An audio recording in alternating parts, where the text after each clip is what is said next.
thank you all for joining. I know I'm so excited always to participate in any programming that Juliet and the team puts on. And so I'm hoping that by the end of today, you walk away with something that is relatively useful. And otherwise, I'm always available on Slack for folks to ask questions. And so what I will name is that I like to always bring in community agreements into my space. Which are not new for Cherry on Tech. That's something that all of you sign on to when you participate in a program or any of these types of working group sessions. And so I want to name a few for our time in the next 45-ish minutes that we have together. And I want to specifically name that some of them are from Emergent Strategy, which is a principle or a way of thinking that was initially created by Adrienne Marie Brown. And so one of the community agreements I like to bring in when facilitating is take space, make space, because sometimes we are really excited and want to share, but sometimes that means taking away space from other folks who are maybe a little bit nervous about sharing, etc. And so maybe take a pause if you're usually the first person to speak and wait to be the second or the third, or if you're someone that's often quiet and waits until you have an opportunity to share, then maybe you should be the first to speak out loud. So take space, make space. Small is good, small is all. So that's one of the Emergent Strategy principles. And I think it's important whenever I'm meeting with folks and we're doing personal development work or anything like that, it is the note that it's okay if it's incremental and the changes that you are hoping to create in your life are not wide sweeping commitments or changes. Small is good, small is all is still very important. Never a failure, always a lesson for folks that are applying for jobs, aka all of you, most likely. It's important to know that you're still learning from every application, every opportunity that you have a chance to meet with an interviewer, and it is a mindset shift and so important to name. And then lastly, what you pay attention to grows, and that's something that's really important to me, and I see that in all of you already and for all the folks that participate at Cherry on Tech, because you're putting in the effort, and what you put effort into will result into something. It may not be immediate, which is difficult when we live in a very capitalist urgency culture, but what you are paying attention to will continue to flourish. And so I encourage those to be brought into our space as we chat today. So what we're talking about, who am I? Who the heck is this person that Juliet has invited in? Brief note as to who I am and what you can count on me for. I want to spend a good amount of time chatting about who are you, talk about values, identity, strength, and those different aspects that make you you as like a grounding maybe for the next couple of weeks that you work together. And then I have a little bit extra that I want to name that I've learned over time that I think is really important for specifically this group of folks. And so a note around company vetting and finding organizations that have a shared value, and to not feel like you have to sell your soul to an organization that you disagree with on a moral perspective. And so I want to make sure we name that we go beyond software developer. I don't know each and every one of you and your career background, but if you're looking for a software developer role or a product designer role, et cetera, how can we bring in our previous experiences to set us up for success applying for these roles? And then a couple of notes on interview strategies. I have some questions I would recommend you ask any interviewers or hiring managers you meet with, and then opportunity for Q&A. And so it's a lot of content, but I'll make sure the deck gets sent to all of you afterwards. And if you have questions, as always, just say them out loud or save them for the end, whatever works for you. And so I used to have green hair. When I first met Juliet, it was my chosen green hair, and I am quite sad I don't have it anymore, but I had to change things up. And so I know many of you are joining from a number of different places, is the joy of Cherry on Tech, but I want to name and note where I am currently based, which is the traditional unceded Coast Salish territory of the Squamish, Musqueam, and Tsleil-Waututh Nation, which is colonially known as Vancouver. And so I know that many of us calling in are people that may have grown up or lived outside of Canada. And so this adds a nuanced lens to what land back or Indigenous sovereignty looks like.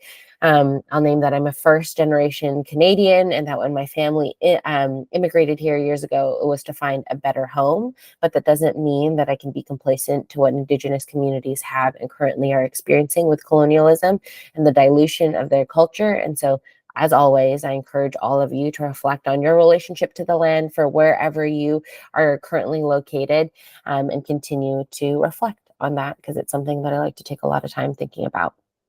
Other than that, for my day job, so I'm an HR consultant is basically what you need to know. But what that actually means is that I help to curate and build on people experiences from an HR perspective that ideally treat people less like resources, more like humans. And so the organization I work for is called Bright and Early, small consultancy. I like to think of us as the cool HR, which is an oxymoron because HR is often not the most cool. But it's given me the opportunity to also work with a bunch of community organizations. And so I sit on the board of Queer Tech, which is how I met Juliet. We're all about queering the tech ecosystem. So if any of you are also queer and sitting that intersection of tech, that is another community that would be a great space to collaborate in. Juliet is speaking at an event in Vancouver at the end of July, which I'm so jealous, Juliet, I'm missing. I fly out that day. And so I'm so sad that I'll be missing it. But if folks are interested, there's an event there. And then I also am very in touch and involved with the Filipino community, knowing that that's my identity, but I'm part of a nonprofit called Mabuhay House Society, and we're building out the Filipino Cultural Center in BC. And so I like to think it's a wide range of experiences, but other than that, I really like to eat. I like natural wines. I'm a big sister, and I got married last year. I think those are my fun facts that I usually spit out to people. And so who are you is actually what's more important. Thank you for listening to my ramble as to who I am. Thanks, Miriam. Hi to you as well. Social position and social location are so important for us to reflect on. And this is something that I often bring into my trainings for hiring managers and recruiters, because everyone, depending on your geographic location, based on your identities and values, will shape who you are as you step into these roles, into these organizations, or even just in your conversations with people when you're interviewing. And so it's important that you're really clear on your social location and that you're able to understand how we can share those things about you in a way that's really powerful, because they all add to your values and skills, etc. And so I shared a little bit about my social position and social location. I would love to know about all of you. And so give me a thumbs up if you've seen this diversity wheel before. I also recognize it's blurry, which is going to bother me, but it's a diversity wheel. There's so many that you may have seen in the past. And essentially, okay, a couple of folks. Paula, you're like, what the heck is this? That's also okay. But the diversity wheel is a tool that I often use to have folks reflect on who they are and your individual identities. At the center and core of who you are, when you are pulled or pushed, however you were brought into this world, you were born with a specific personality, and that will never change. And so that's always at the core of who you are as a human.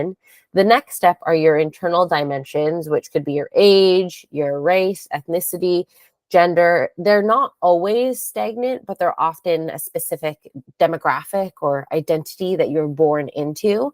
Or it could also change over time, but usually these internal dimensions are things that you experience right from the get-go.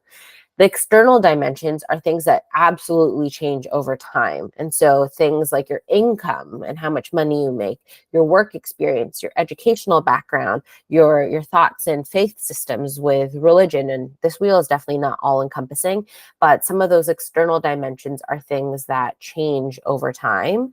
And then organizational dimensions, which are important when reflecting on your social location or who you are in an organization. So are you a manager, or are you the most junior person in the organization? Are you the only person that is based in so-called Canada, or are you someone that's based on a different continent, but the rest of your team works elsewhere? And all of those being part of your dimensions of diversity. And so it's important that we're clear that we're all not coming from the same place, and that each of these different segments of the diversity wheel will resonate for all of you in different ways. And so I would love to throw some questions out there and have you think of this current cohort. I know you did your cohort groups, but this group that's going through the job readiness support space, Great, perfect. I would love to know, what unique identities do you hold that influence the skills that you've cultivated? What would be missing if you weren't part of this team or group? Or how do any of your two identities intersect? And how does that influence how you show up as a leader or a team member? So one of the things, as an example, I always like to share parental status as an external dimension. If any of you have had the sweet joy, and I say that ironically, sarcastically, if any of you have had the sweet joy of having your parents get divorced or separate or navigate marriage, however have you, that shapes how you show up and like navigate relationships or trust and etc. And so my parents split up a couple of years ago. As an adult, it was very strange, versus I grew up with a lot of friends who had parents that divorced when they were in elementary school or high school. And so it was kind of weird when my parents decided they were splitting up when I was in my mid 20s. And I felt it wasn't something that wasn't really discussed, because you're grieving this process while you're in the workforce, and holding space for all of these emotions. And that's something that has shaped how I value my relationships around me. I really believe in chosen family versus just your blood family. And so parental status being an example of an identity that I have that shaped something about me and my values. I'd love to hear from any of you. Maybe if I could have 3 or 4 shares, if folks want to throw it into the chat, or if you want to come off mute, I would love to know about any of these dimensions of diversity, and how they impact you and how that shapes how you show up in the world on a very high level. Yeah. I can go to break the ice. I feel like for me, something that I always mention, I'm Colombian and I immigrated to Canada. And I feel like that's a big one. I feel like something related to you. My mom is a single mom, so she was the one who was looking after us. It's 3 of us, so that was a big one. I mean, I'm married. This is my second marriage. I feel like that's a big one too, because you learn first for the look, and then she comes here. You learn a lot from the first one, and when you bring to the second one. And I think maybe for the organization dimensions, like I'm kind of new to tech in a way, so I've been doing it for 4 years. And when I was doing retail before, I have like 10 years of experience, and I went like in a management position for so long. So coming now into more like that seniority change, and that is a big dimension that changed for me for sure. Like I'm more than older than my boss. That is sometimes such a interesting dynamic. So yeah, that's a little bit about me. Thanks. Oh, plus one to all of the above. So many things shape and evolve how we show up. And it's interesting knowing those things about Juliet and how you like to lead. I can see the importance of some of those values. Thanks for sharing. Yes. Thank you for sharing. Yeah, previous work experiences that are oftentimes toxic, not even low key. I'm sure they were.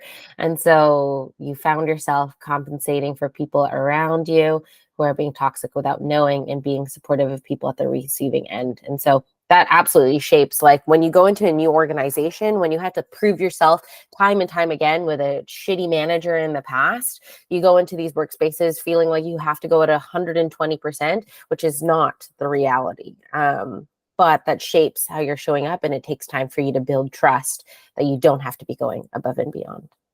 Thanks all. I'm going to hold space for anyone else that feels like they want to share any of your different dimensions. I always like to think of, like, if you were not in this group, what would be missing? Like, what's a part of you that would be missing if you weren't in this group? Yeah, thanks for sharing. Yeah. To be queer and then also income, like all of those points that you brought up, we live under capitalism. And as much as I'm like, yeah, take risks and like quit your job and start something new, like that's not reality for a lot of folks. And all of you are taking a risk by being like, I'm either exiting my field, I'm thinking of exiting my field. And so those are huge, huge things to consider, and shape who you are and the type of leader that you show up as. But I'm glad all of you are exiting some toxic industries and environments that no longer serve you. And And so thank you all for taking the time to share and feeling comfortable to do so. Cherry on Tech groups are always the best. Y'all love to talk, and so it's great. I'm going to move to the next slide, but continue to think on your dimensions of diversity, because that will continue to factor in our conversations. And so we're going to talk about strengths. And they don't just have to be professional strengths. And many of you have named aspects of your diversity already, whether it be you're queer or your parents or immigrating or going through a second marriage, like all of these challenges. And I use strong quotations because big or small, they can be things that you've just experienced. They add and build onto the accomplishments that you've had. And so other examples that I have could be like, yes, moving to a new country, becoming a parent, if any of you have children. I currently do not have kids, and I think it's wild the transition that I've seen some of my friends go through as they become a parent. It could be dropping out of college for some of you. If you're like, university wasn't for me, I'm going to do a boot camp or another offering. All of those things are part of building under strengths. My favorite, standing up to a shitty boss. For folks that shared about toxic environments, I'm sure you had many moments where you had to like hold back and not yell at the person that is being awful to you. And maybe sometimes you said something back, and I'm proud of you still, and quitting your day job that no longer served you. And so it doesn't just have to be professional strengths. And so I would love for you to write down 3 strengths or experiences, sorry, not strengths, 3 experiences that made you who you are today. And then based on these experiences, write down what strengths you utilize to overcome or grow through these moments in time. And so I like to think of resilience being something that is a strength I really have found has came from my experiences navigating a very white organization historically, all the time. But one of the organizations I worked at Lululemon for 7 years in their HR department and DEI space, and it was predominantly white. And I think there was a level of resilience that I learned in that not so great time in my work career. And so I would love to hear, or if folks would rather write them down, what are 3 experiences that have made you who you are today? And what were the strengths that you pulled from it? Because that's important now. So we've gone from like reflecting and our awareness about us, but how do we transition them into strengths and things that we can potentially share when we go into an interview or when we're having conversations at a networking event, etc. So what are those strengths that came from your experiences? I'd love to hear.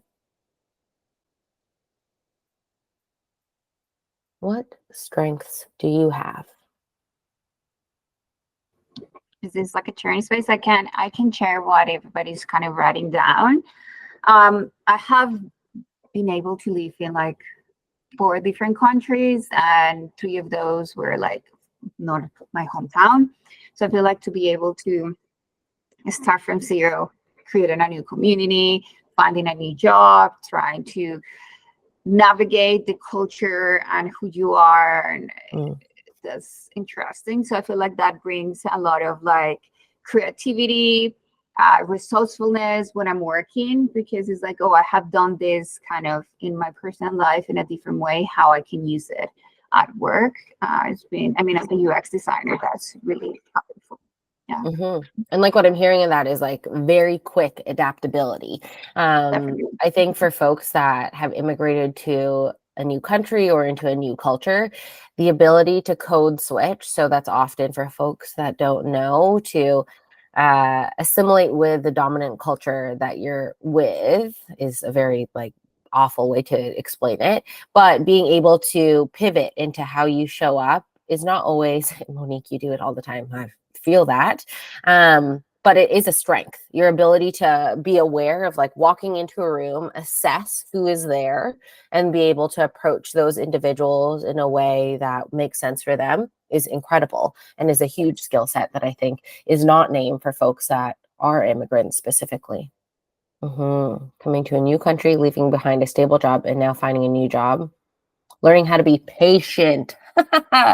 That's a lesson I need to learn from you, and keep going. And so not giving up on hard days. That's 100% like a strength that you can be bringing into interviews, or when you talk about your silly, not you individual, but like our silly little blurbs on LinkedIn when we say that, oh, I I know how to practice patience, and I'm really resilient. Like now you can attach examples to it. I've been able to model resiliency as I've navigated the workforce of immigrating to Canada, or I've been able to find an opportunity to find patience as I break into this new industry.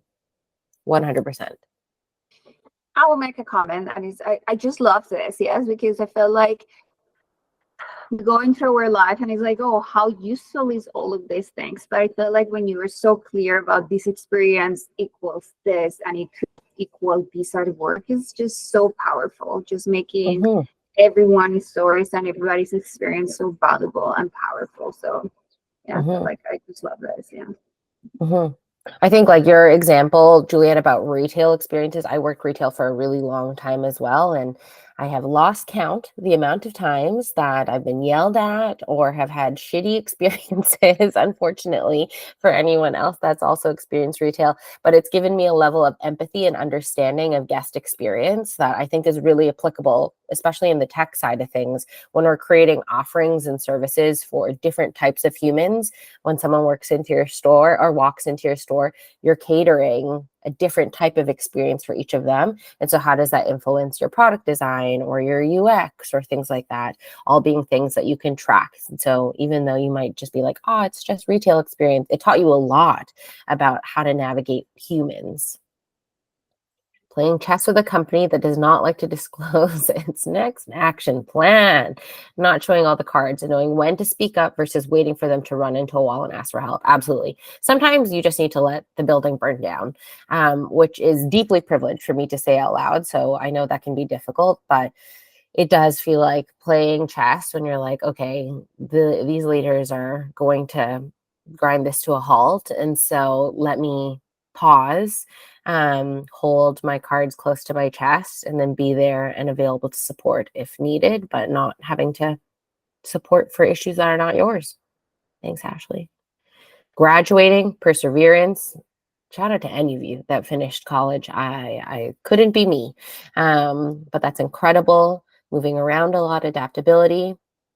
And since most of your friends are introverts, have high anxiety, you're oftentimes one of the people to help them speak up or help them speak to other people. So interpersonal skills. Yes, correct. I feel that, especially as your friend, all of you now have, I consider all of you my friends, as a person who does not like going into networking situations. I've been doing it for so long. And so it's important to find those pals or those people in the group that maybe look a little bit uncomfortable, or it's their first networking opportunity to be able to help and provide that helping hand. And so I'm glad, Paula, that folks can lean on you to help them navigate more anxious, nervous situations. These are all great. If you haven't mentioned any of these in an interview or resume or anything in the past, I hope you do moving forward, because these are all tangible skill sets and strengths you have that can influence what you offer from a dev or any other experience that you go into. Sorry, I was just going to add one more thing. And again, just coming back to what it is, the job readiness support space is exactly this. Yeah, it's like we just learning from each other. It's like, oh, I didn't know that resilience was a thing that I can show off when I'm talking to people. So more that we share and more that we're able to pull out these things when we get a little more comfortable to each other is going to be really powerful from learning to, again, having, again, the support space. So I think that's, again, one of the biggest difference from the cohort program is this interaction. Yeah, thank you. It's really good. Of course. Yeah, no, thank you all for being so comfortable. None of you know who I am, really. I've messaged a couple of you in Slack, but thank you for jumping in and being like, these are my points of trauma and challenges I've experienced, and this is what I've done and learned and grown from. And so thank you for being so vulnerable. Whenever you share, it creates space for other folks to also share, and then we can support together. So that is great, because that gives you the foundation for the next 6 weeks to get to know each other and really build on things with Juliet. And so that's stunning.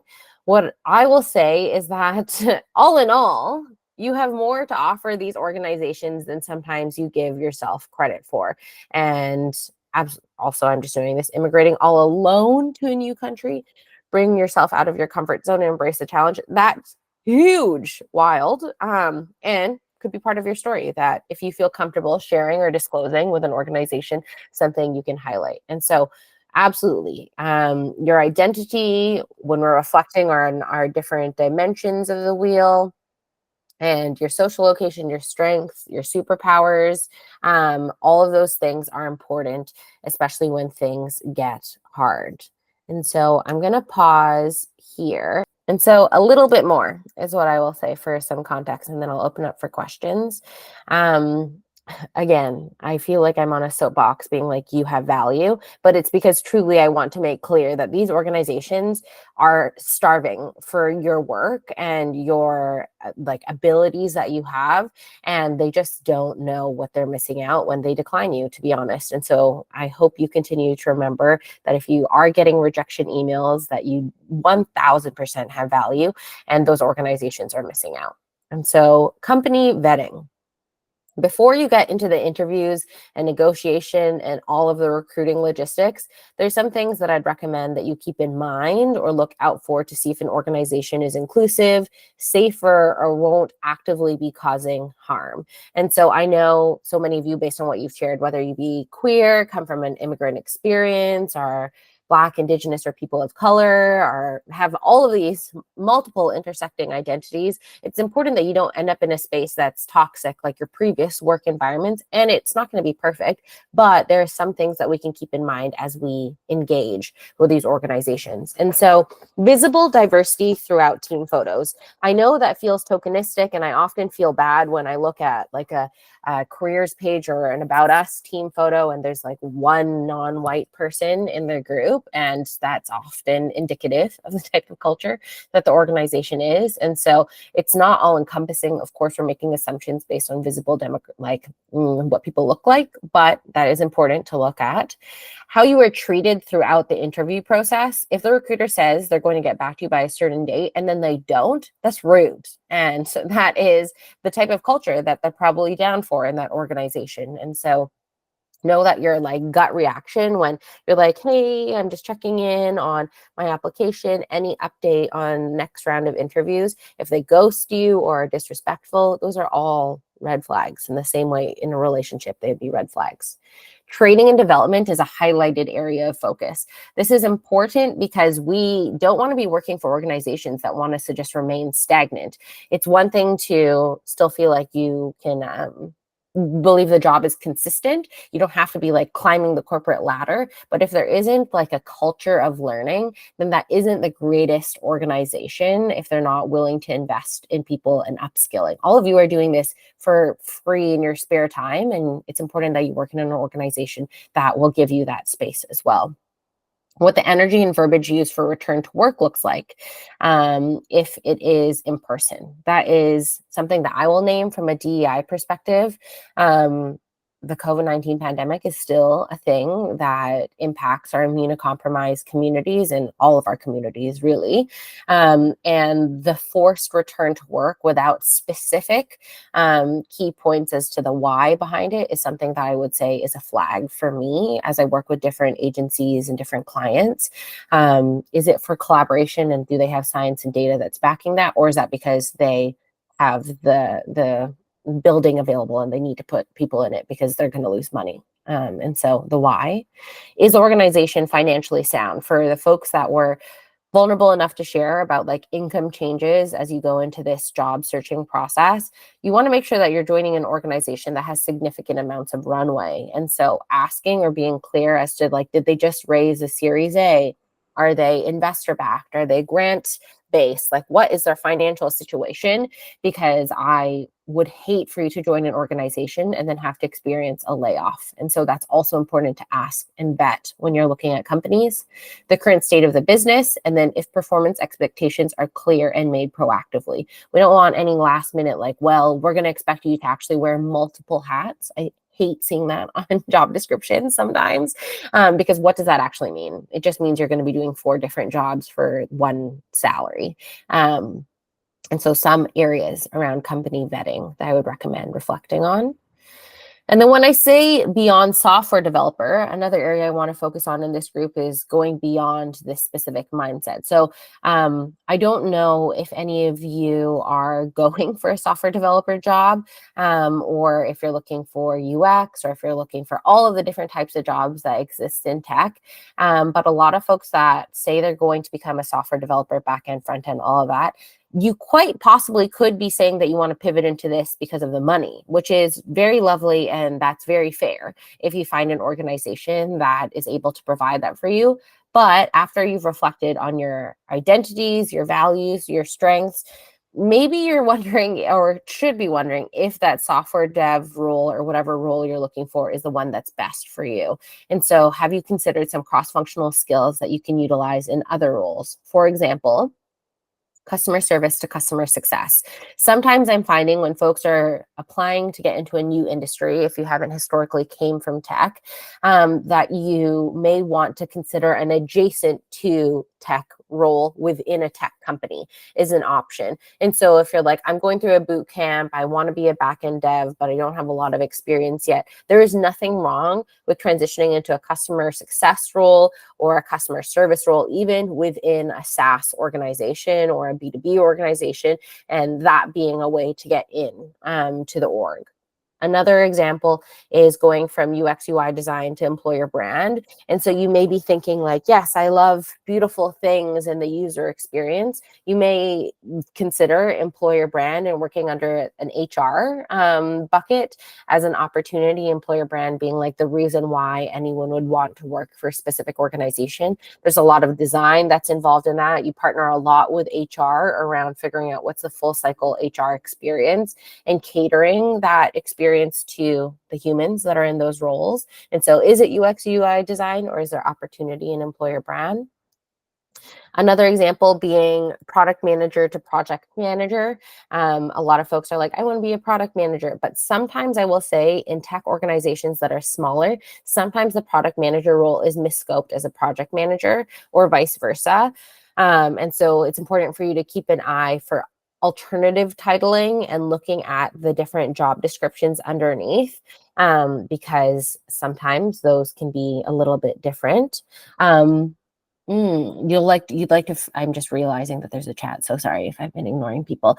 Miriam, you mentioned you'd like to freelance. Yes, and so it's important for you to be able to name what your experiences have been historically and being very clear as to what you want to do as a freelance person. I think the biggest downfall that I've seen is folks say that they're freelance and they do everything and all of the things, which is to not discredit that maybe you can do all of the things, but when you're pitching yourself to a specific demographic or you're going into a networking event, you need to be clear for what you're looking for in the next 3 to 6 months. I'm looking to work with a client that would like me to build their website. I would like to find a client that would like supporting with their back end using this type of code or softwares. And so like being really clear as a freelancer who you're interested in working with, and then it can continue to grow as you build your portfolio.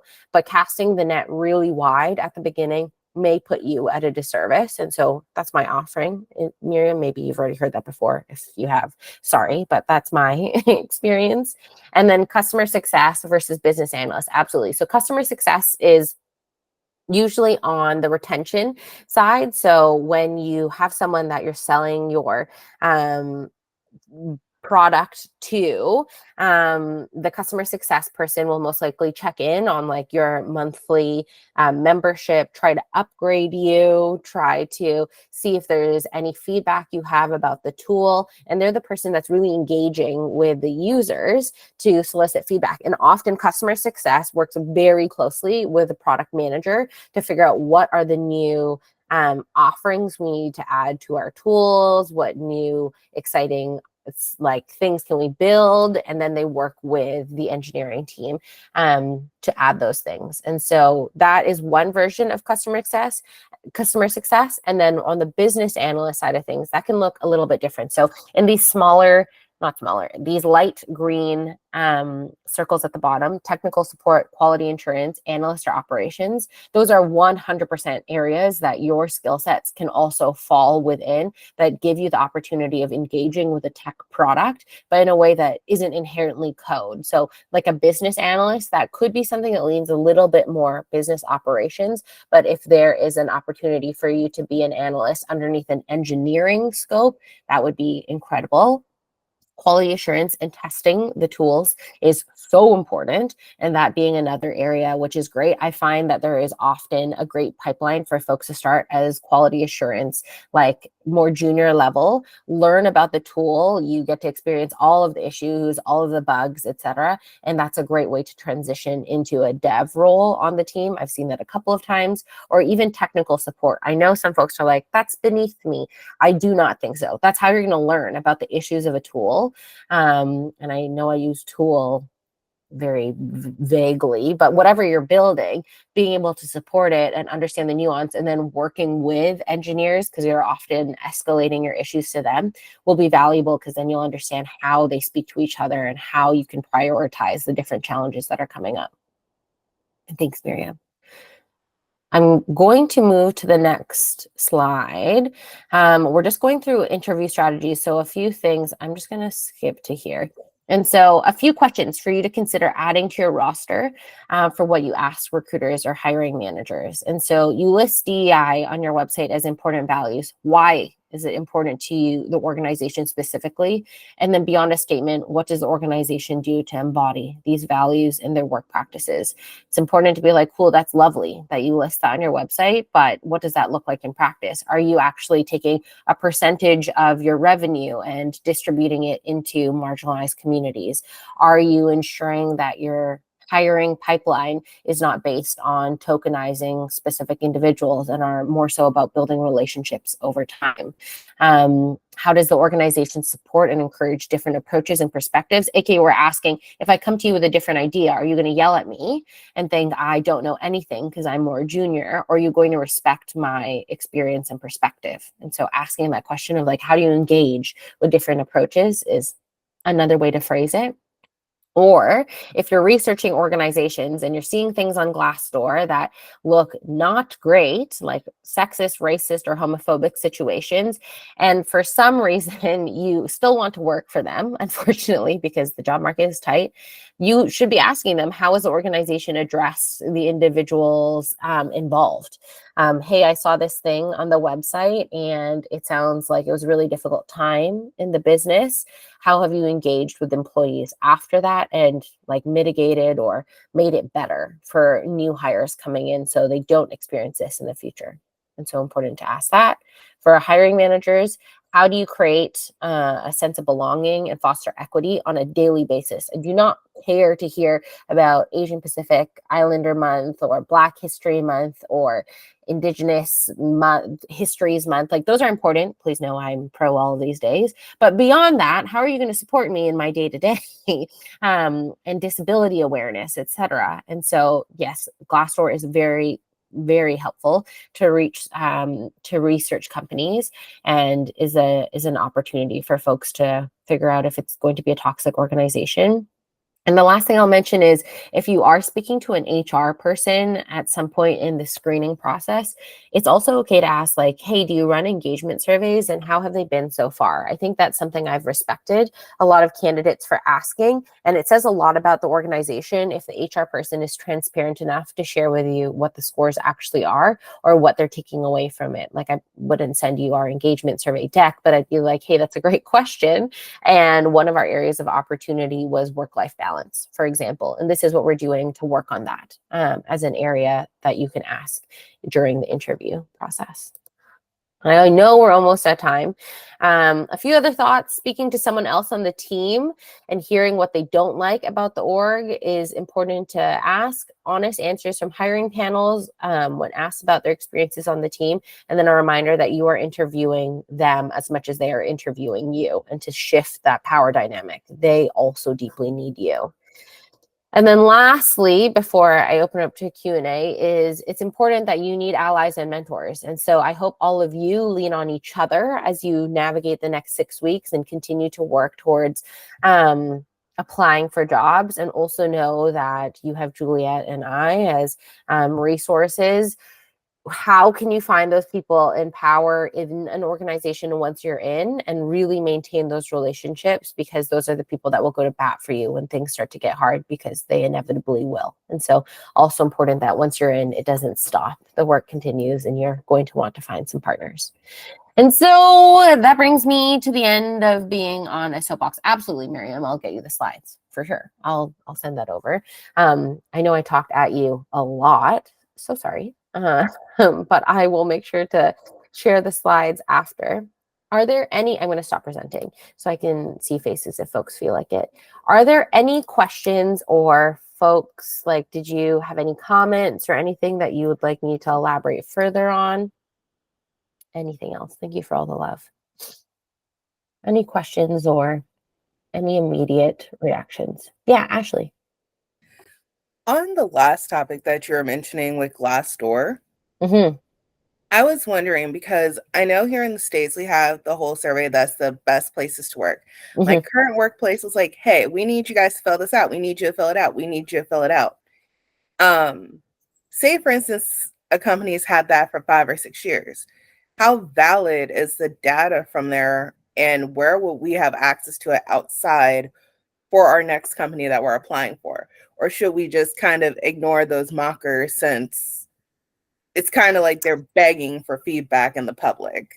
Yeah, that's a good point. And so for folks, the best places to work is one of the metrics or awards organizations are offered when they want to show that they're a great place to work. But oftentimes what folks don't know in the background is that you have organizations begging their employees to fill out surveys and to write positive reviews. And so I would always take things with a grain of salt. Like, yes, there are some things that are going to be really positive about the organizations and the highlights of the different programs they offer. And it's important to look at Glassdoor, LinkedIn, all of the reviews that you can find in other, I'm pretty sure there are different places where product designers can review previous work engagements, or devs. If you have any resources, I'll look around and see if I can find something, because there are also alternatives to Glassdoor. Reddit's also a really great place to see folks' thoughts and feedback on different organizations. And so I would just say, like, balance and take things with a grain of salt, because yes, there are going to be competitive programs, but then the follow-up question is, like, how accessible are those programs for folks across the organization? Because it may just be for folks that are in the most privileged position, which is not great. And so I would just say, use as much data information as possible from all places. Best case scenario, you talk to someone in the organization.